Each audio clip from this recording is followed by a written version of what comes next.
5 a.m. in Lagos. While the city's skyscrapers still sleep, Mohammed is already awake, not by choice, but by necessity. The water comes only at dawn, if it comes at all. People see Legos in the news. They see Echo Atlantic, Victoria Island, Banana Island. But this is where most of us live. This is the real Legos. In this part of Lagos, dreams don't sleep. They can't afford to. Being someone who grew up in the challenging environment of Lagos's slums, my deepest aspiration would be to create a pathway not just for my own advancement, but for my family and community. Every day, as I maneuver through the flooded streets during rainy season, dodge open gutters, and see my mother struggling to sell small items at her makeshift shop, I hold on to my dreams like a lifeline. My mother has been selling here for 15 years. Same spot, same struggles. She never finished secondary school. Neither did my father, but they made sure I did.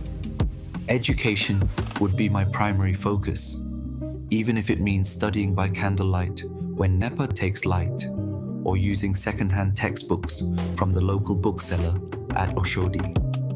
I've seen how lack of education has trapped many of my neighbors in cycles of poverty. Perhaps I could start by learning a practical trade like computer repair or web development at one of those small training centers, while also completing my secondary school through any means possible. In Lagos, I notice how the informal economy thrives despite everything. Maybe I could start small, helping neighbors with phone repairs, or learning graphic design at a cyber cafe to do small jobs online. Many young people here have turned to internet fraud out of desperation, but I would rather struggle honestly than go down that path. When NEPA takes light, we don't stop. When rain floods our room, we don't stop. When my stomach is empty, we don't stop. My personal comfort isn't even my biggest motivation. It's seeing my mother age too quickly from stress, my younger siblings potentially missing out on school fees, and my talented friends losing hope. I dream of building something, maybe a small business or a community initiative that could provide opportunities for others like me. The reality of my surroundings, the open sewers, the constant hustle just to eat, the pressure to join bad gangs, these would be daily reminders of what I'm trying to escape. But Lagos also shows me daily examples of people who started from nothing and built something meaningful. Even if I can't become as big as the successful ones we hear about, I would aspire to achieve enough stability to help pull others up with me. In these streets, a new revolution is brewing. Not with guns or protests, but with smartphones, laptops, and determination.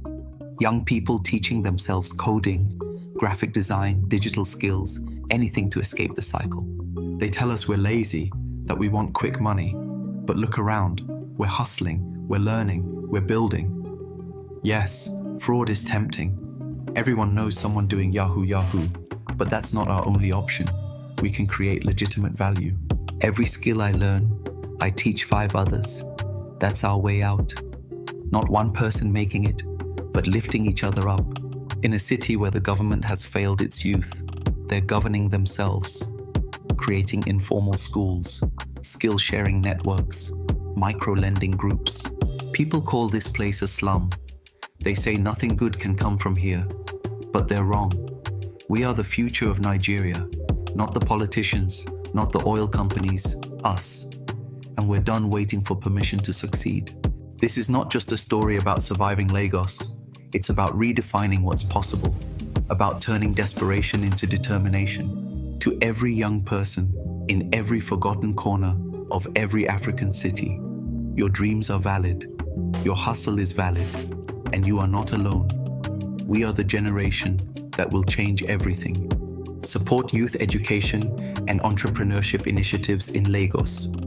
Visit Lagos State website to learn how you can contribute to training programs, mentorship opportunities, and micro-grants for young innovators. Education is the actual gift of love, the freedom of mind and thoughts, the determination to live for others than to be consumed with greed that only leads to destruction. Enough of the greed. time to build Africa.